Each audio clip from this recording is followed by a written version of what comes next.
Rushing water? Whatever swimming ability you have, use it and get out immediately. Canadian wildfire smoke turns skies gray and makes the air unhealthy. All this while concerns are rising over potential wildfires out west. Hot, dry weather, windy days, and careless human activity is increasing fire potential. And the gadget that could help predict earthquakes, volcanoes, and other natural disasters. We detect different gases that are emitted from the Earth that can serve as an early predictor.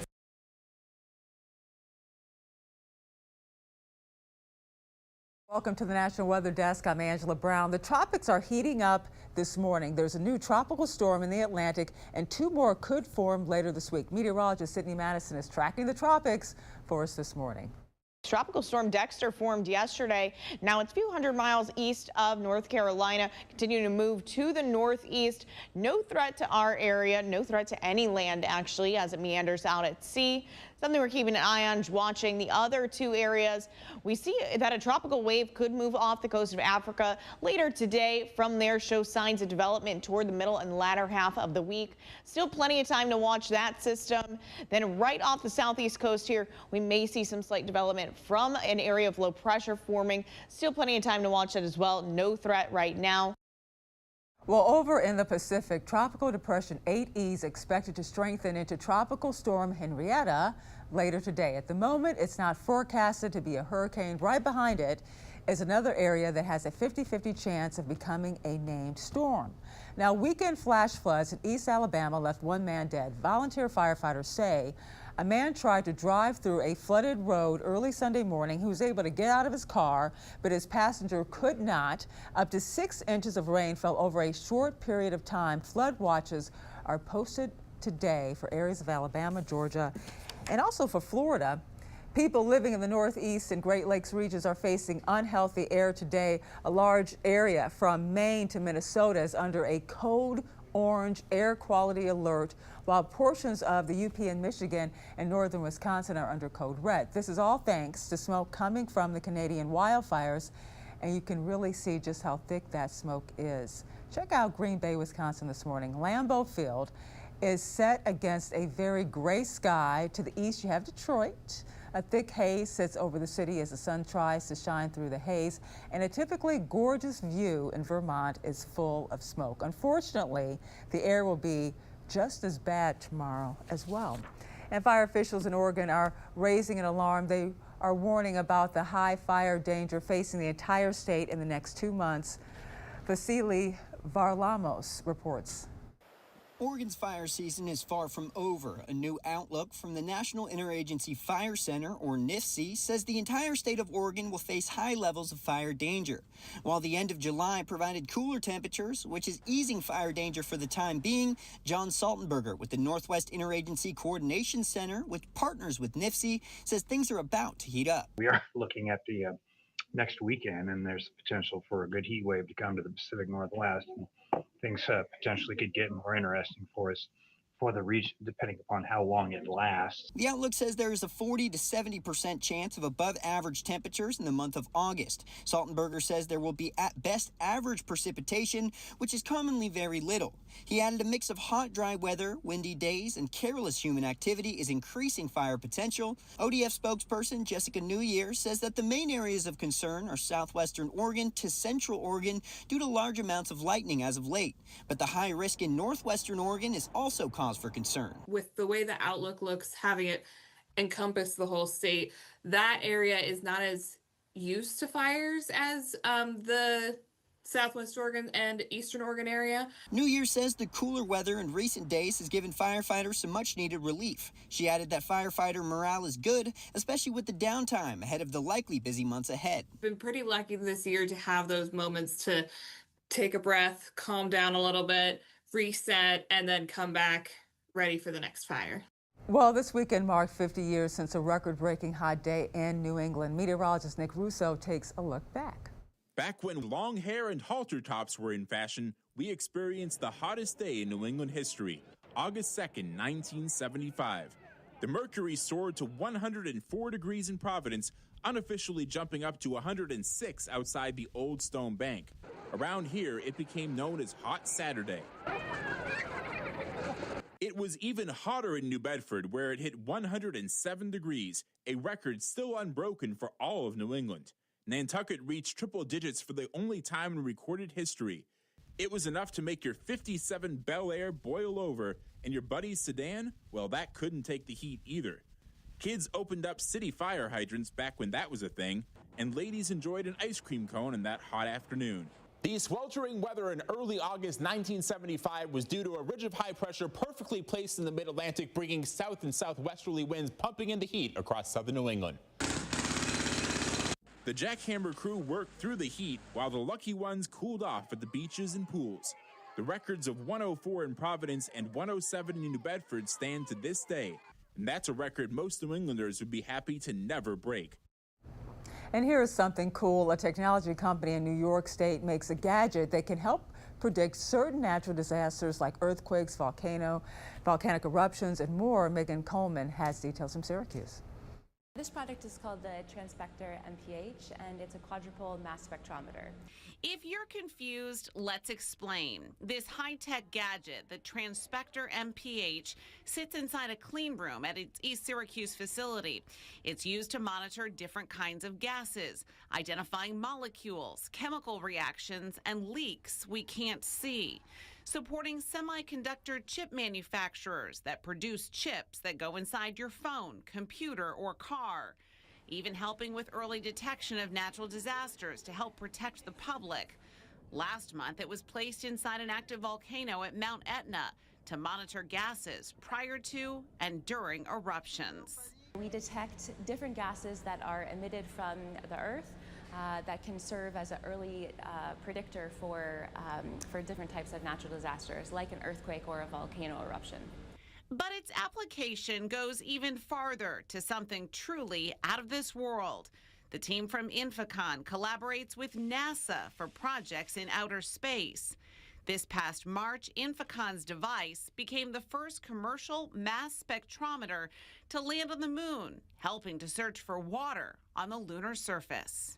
We see similarities between the robustness required for space types of applications, just like we see in high volume manufacturing of chips that are going into applications like electric vehicles. You don't want a failure on your car, just like you don't want a failure for a sensor that's on the moon.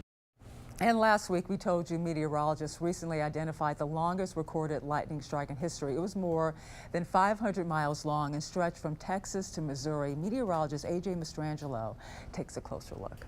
We're talking about a new lightning record from the World Meteorological Organization. Now, the lightning flash, it actually happened back in 2017. Well, the length of it, 829 kilometers, otherwise known as 515 miles. Now, the previous record was set back in 2020, also in the Great Plains. You do need mesoscale convective systems to kind of get these large lightning strikes. Advanced satellite technology has enabled better monitoring, so folks, as they go back, meteorologists and researchers can kind of find more information a little bit easier than we used to. New lightning record, as we can see, is right here. This was back in 2017. Now, the thunderstorm actually originated down in northeast Texas, but the lightning strike itself, it went off to the north all the way through Kansas, Missouri, and you can see the positive, negative strikes there too, and that lightning strike actually branching out. Now, this isn't a cloud-to-ground strike. It's actually intracloud lightning, and it's not even at the ground level. It's actually roughly 10 to 18,000 feet up in the sky. They extend through the mid and upper levels of the thunderstorm.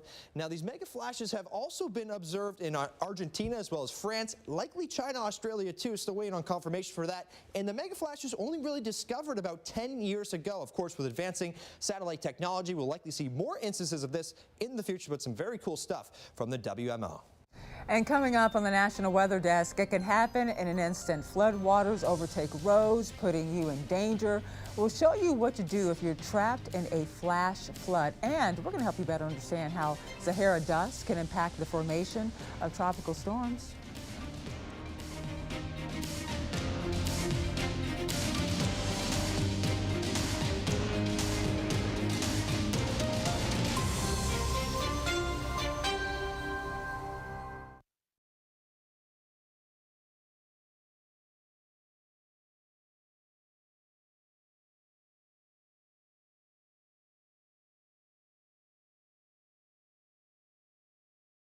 I'm meteorologist Ryan Munn. Let's get a look at the Northeast. Through the day on Monday, we are looking great. There is going to be some wildfire smoke throughout the Northeast as we head through the day on Monday. You notice some scattered showers, maybe even a downpour in some spots, as a very weak cold front will pass down to the south as we head through the day on Monday. More in the way of clouds on Tuesday. We're going to stay mostly dry. Some inland showers, some downpours, even a rumble of thunder possible in spots. But temperatures for today running in the 80s to near 90. I'm meteorologist Jasmine Lomax with a look at the mid-Atlantic region. The morning begins with plenty of sunshine. Then into the afternoon, it's looking great. Around most of the region will stay dry with mostly sunny skies and nice and mild temperatures. Then as we head into Tuesday, more clouds start to arrive. Get ready for the next weather maker into Wednesday. Temperatures will rise to the 70s and 80s across the region. Then overnight, temperatures will drop to the 50s, 60s, and 70s. I'm Chief Meteorologist Vitas Reed. Here's a look at your southeast forecast highs. Tupelo, 86 degrees, 85 in Raleigh, 72 in Macon, looking at 94 in Tampa, West Palm 93 hot in Florida. We're looking at some spotty showers scattered across the area through the morning, afternoon, coming up out of the south off the Gulf. Looks like a few spotty showers around parts of Augusta, looking up towards Columbia, South Carolina. A few breaks of sun here and there over towards Memphis and Jackson, Mississippi, but it looks like keep your umbrellas nearby.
Well, it can happen in an instant. Flood waters overtake roads, putting you in danger.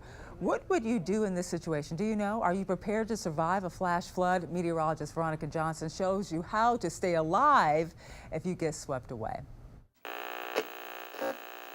Flash flooding isn't just a riverfront problem anymore. Cities like D.C. are seeing it strike streets, basements, and neighborhoods in minutes. With harder rains, aging drains, and more pavement, the risk is rising fast.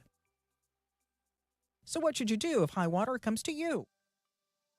I took part in a live flood rescue demonstration with instructor Michael Berna of Atlantic Tech Rescue. He trains first responders and civilians at the Wisp Adventure Sports Center. The goal? Show how to survive if you're ever swept away. So we're going to spin you around this way. Now you can get your feet up. It's called a defensive swimming position. On your back, feet pointed downstream to fend off debris. Head up, eyes scanning for hazards. Arms out to steer yourself. If a rock or a tree or something is getting ready to come, you would hit it with your feet and push off like a spring. Big backstroke with both arms. Tilt your body on a 45 angle. Keep that 45 and keep going. Look at that. Took you right to shore. Nice work. But listen, it's not easy, especially when your body is being tossed around like a leaf. That becomes very exhausting if you're swept away. Whatever swimming ability you have, use it and get out immediately. That's what's going to save you. Berna says in a real flood, the moving water has so much contained energy. When that water is moving at 6 miles an hour, that's equivalent to an F1 tornado. That water pressure is getting up to 18, 20 miles per hour. In concrete lined channels, it can get up to 60 miles per hour. And it's not just the force of the water. Hidden dangers lurk just beneath the surface. People don't realize the hazards. Manhole covers will be blown off, storm grates, entrapment hazards that they are not aware of.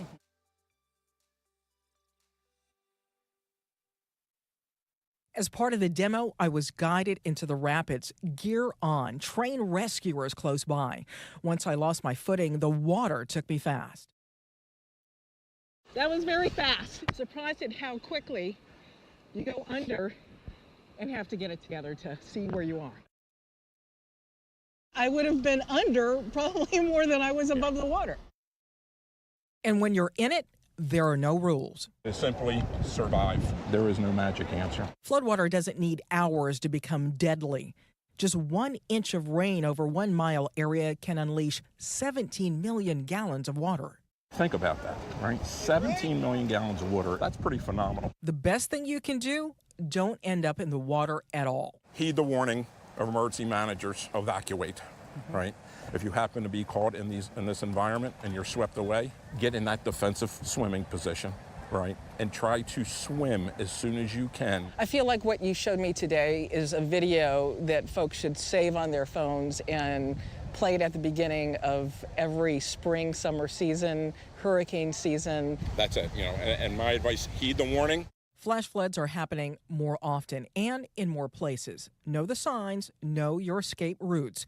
And if it happens to you, remember, float, fight, and find your way out.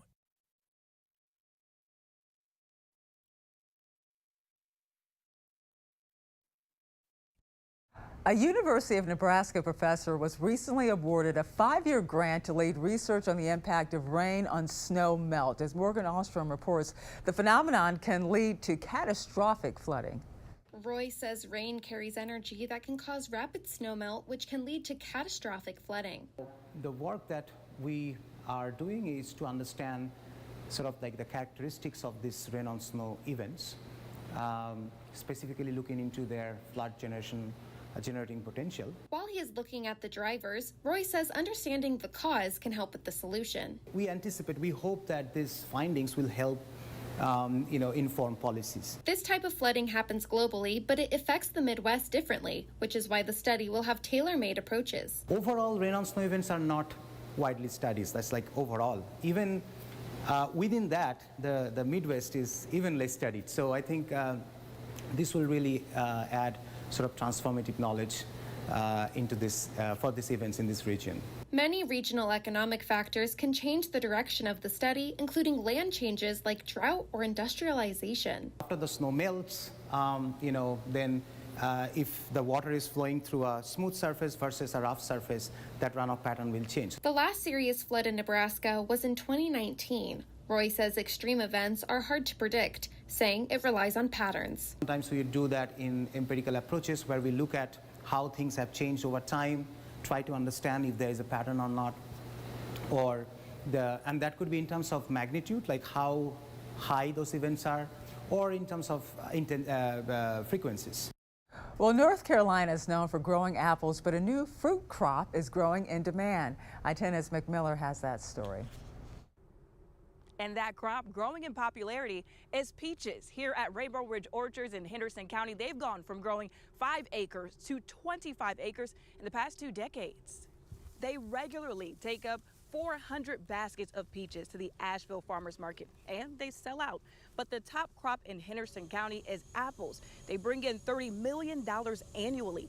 The owner of Rainbow Ridge Orchards, Don Justice, says the apple industry is changing, saying freight prices eats up the profit in the processing market. He says growing peaches helps him save on labor costs, keeping staff year-round. Yeah, it's helped me survive in the apple industry because, like I say, I needed that help. If I had to rely on H2A labor, which a lot of people do, which means they're bringing in H2A labor in the fall just to pick, but their labor rate is so high that there's no room left after they take the labor out. There's no room left for any profitability that way. Another benefit to peach crops is the extra month of sales. Harvesting for peaches starts in July compared to August for apples. Justice says they're unable to meet the demand for peaches. Demand is great, but the profit margins are tight. Justice says he'll continue to grow peaches for as long as he can. Well, how can dust impact the formation of tropical storms? Meteorologist Vitas Reed explains. I want to tell you a little bit about the Saharan dust. We talk about that a lot in our forecast for the tropics, and we get those plumes of dust that come off the west coast of Africa. What it is actually dust from the Saharan desert. It's picked up by the winds and then carried through the tropics, and then one of the things that it does is that it comes into contact with what's going on out there. And what we do see generally without the dust is tropical ingredients of abundant moisture, water temperature above 80 degrees. This is perfect ingredients for tropical systems or storms to form. But what happens is that Saharan dust moves across the Atlantic, and what happens is it cuts out the abundant moisture, it cuts out the water temperature above 80, and what it does is the dust causes some sunlight to be reflected, and that helps cool the water, so it looks like less sunlight results in cooler water temperature, so that can inhibit formation of tropical systems or thwart them trying to form. And time now for a short break, but first we take in sunrise views over Baltimore, Maryland.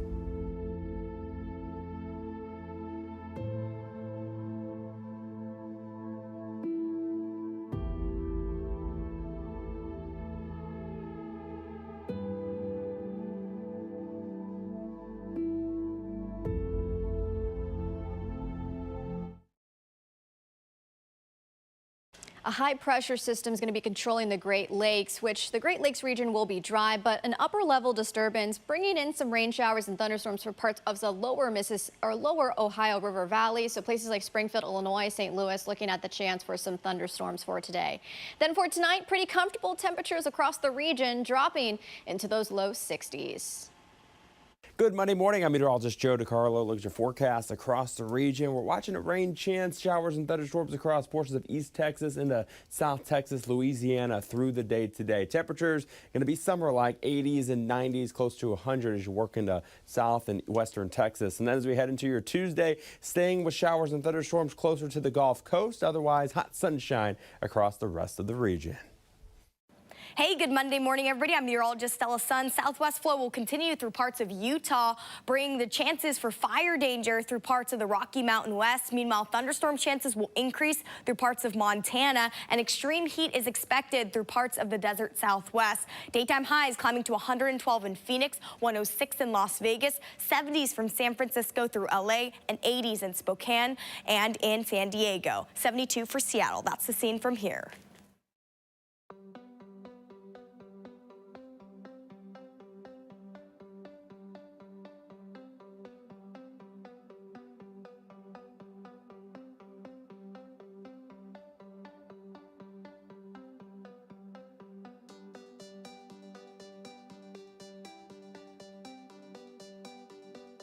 You are watching the National Weather Desk.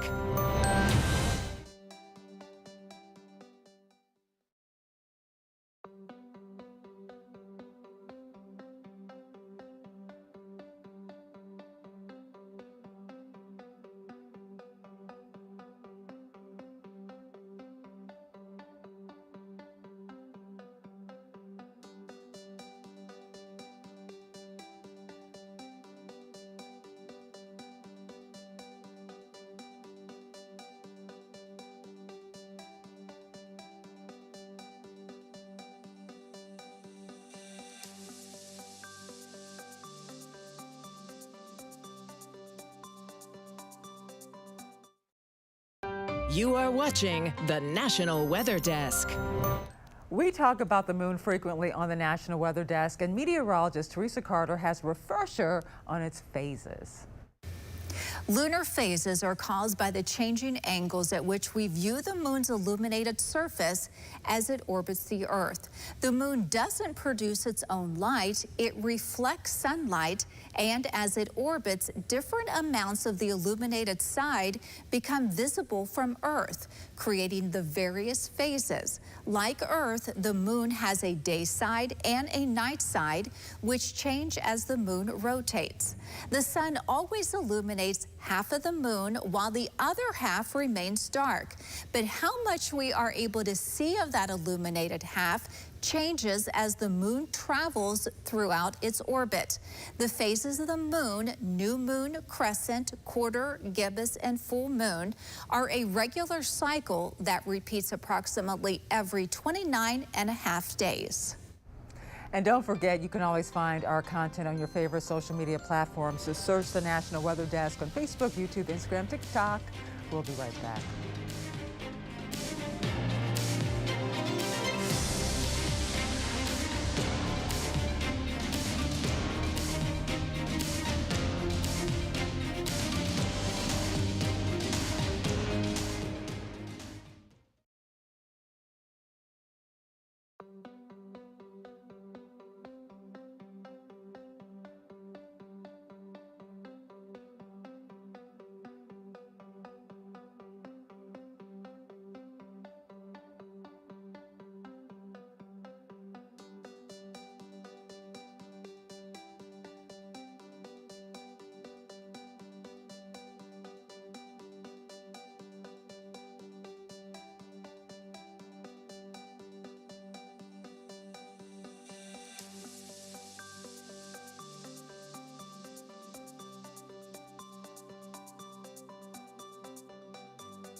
Coming up. 29. Thank you so much for joining us. I'm Angela Brown. Make it a great day, and I'll see you right back here tomorrow.